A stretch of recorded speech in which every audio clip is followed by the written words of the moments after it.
there's y'all a drone video. That video was actually filmed in January of this year, 2019. So I'm not really a fan of the drone stuff.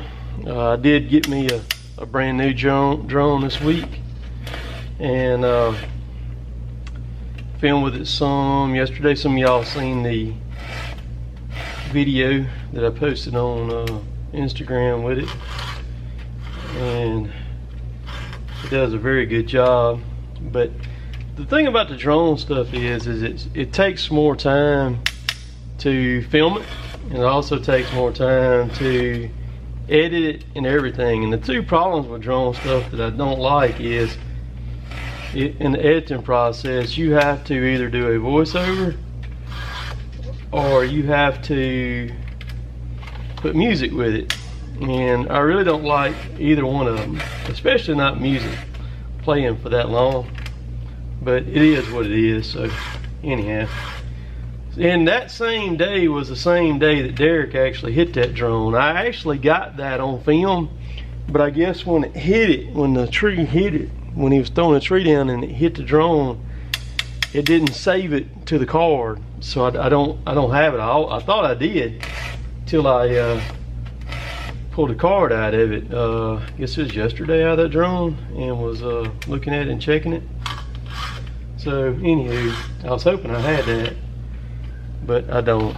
This is the 550 XP Mark II that I'm sharpening right here. This is a little bit different sharpener than what I normally would use. I asked Husqvarna if they would send me one, and they did. This is their, this is like one of those that I gave away right here. This is the file kit. This is for the 325 chain, for the X-cut chain also. And it's very different sharpening with it. It does a really good job, though, I will say that. But I'm not used to having to pick this thing up and set it on each tooth.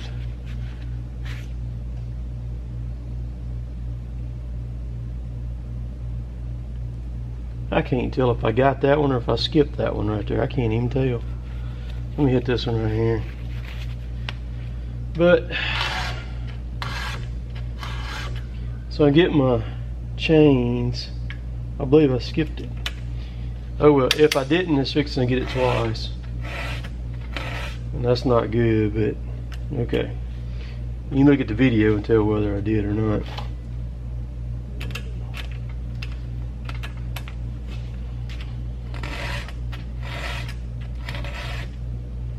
So the way this thing works, it's got these two rollers on it here, and you set it on the chain and the file rolls on top of those rollers.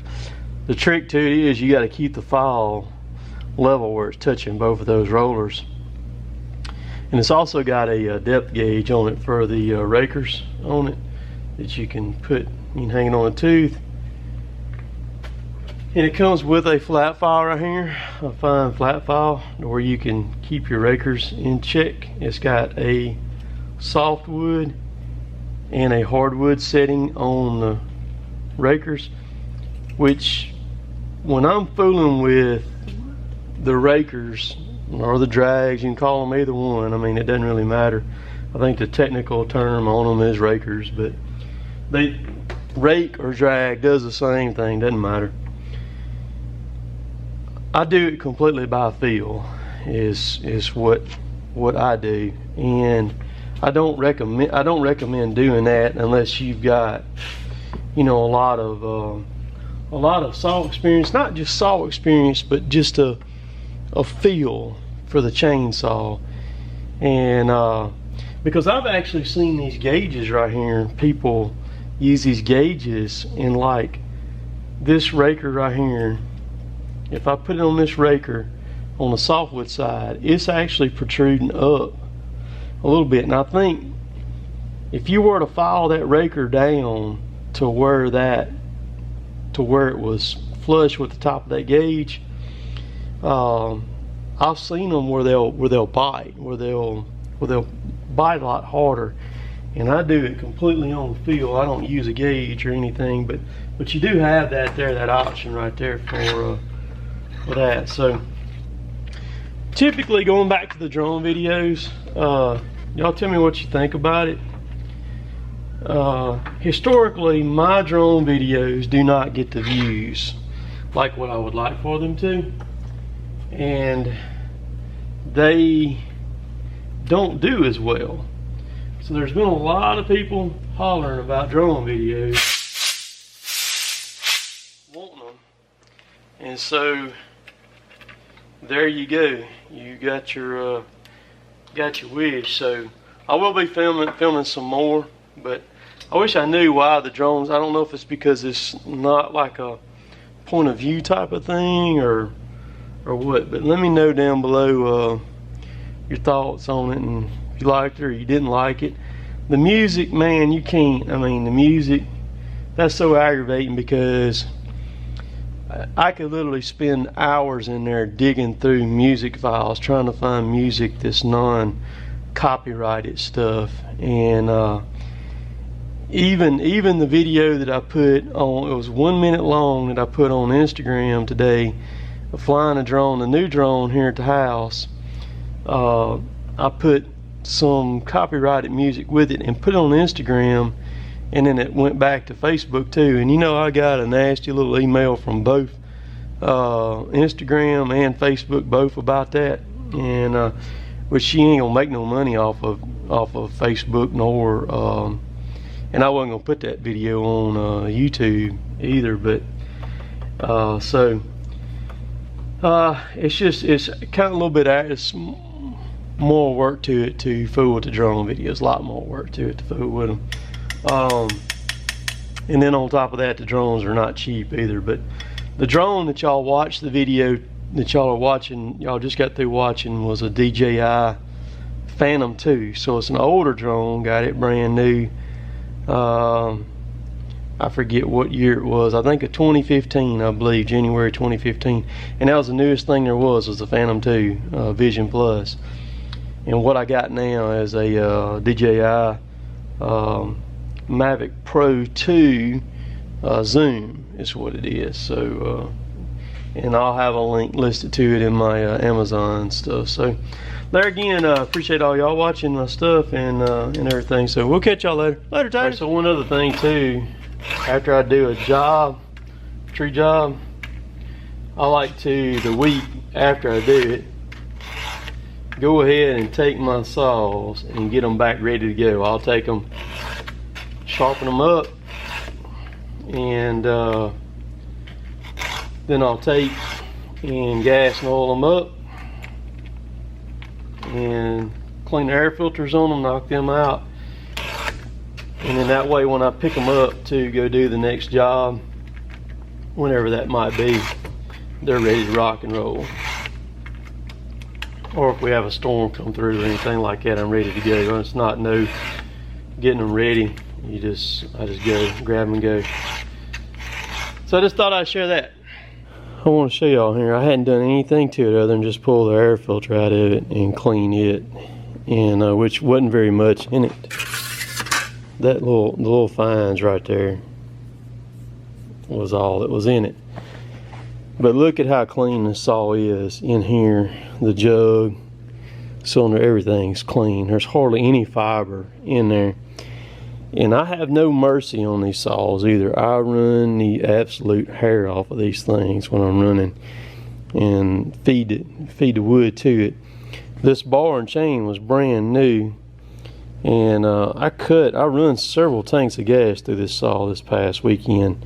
Rubbed on this bar a good little bit right there.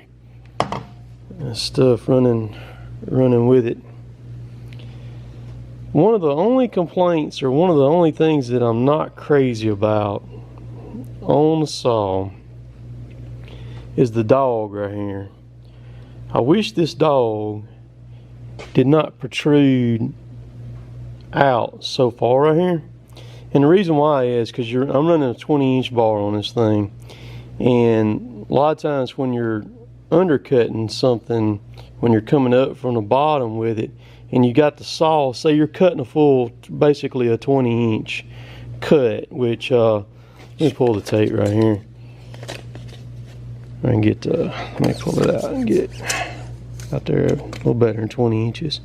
So 20 inches is from the guard right there to right there. So technically you're only cutting, if you put it at the dog right there, you're losing 2 inches of bar, okay? See, it's at 18 inches at the top of the dog right there. All right, that's the thing about big dogs that you have to watch, because you can see the lower dog down there how much more further back toward the crankcase of the saw that it is compared to the top dog.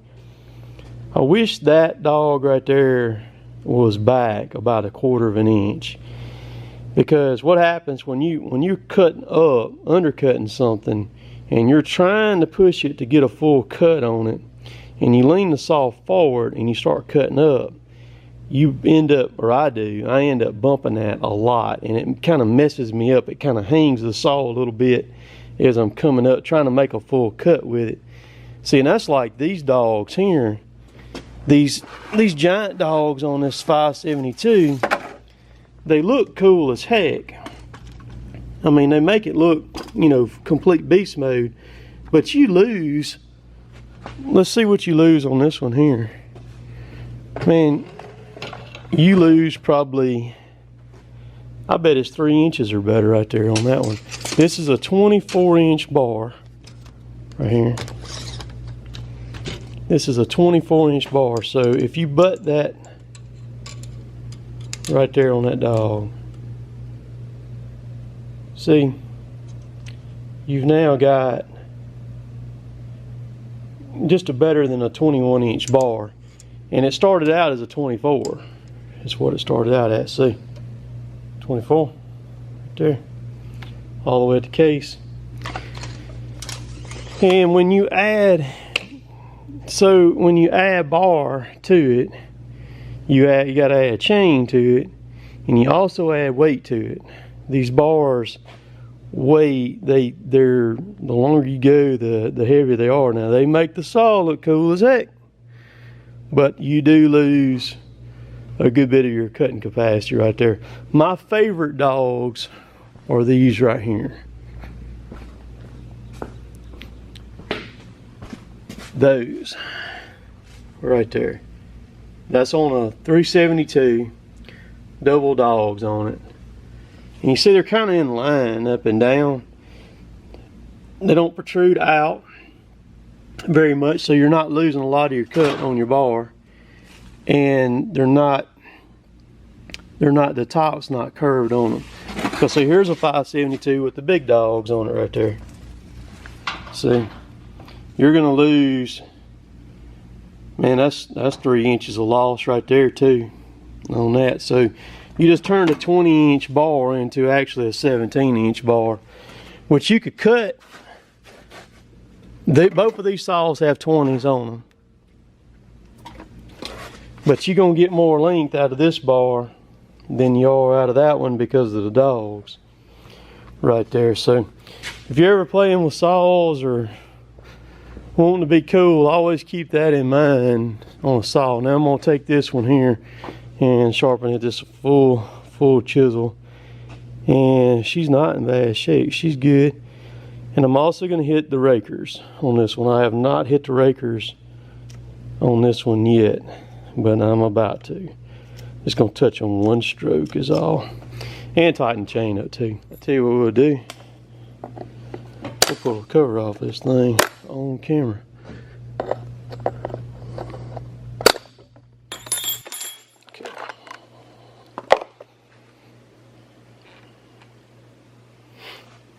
That's one thing that's always won me over on Husqvarna's on the air injection stuff.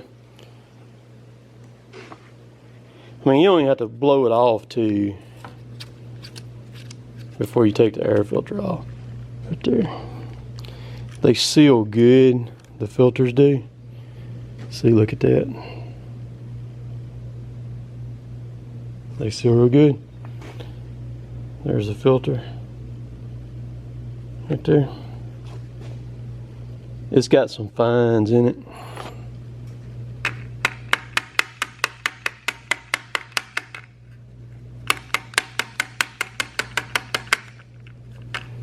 That's what I do. I just bump them out.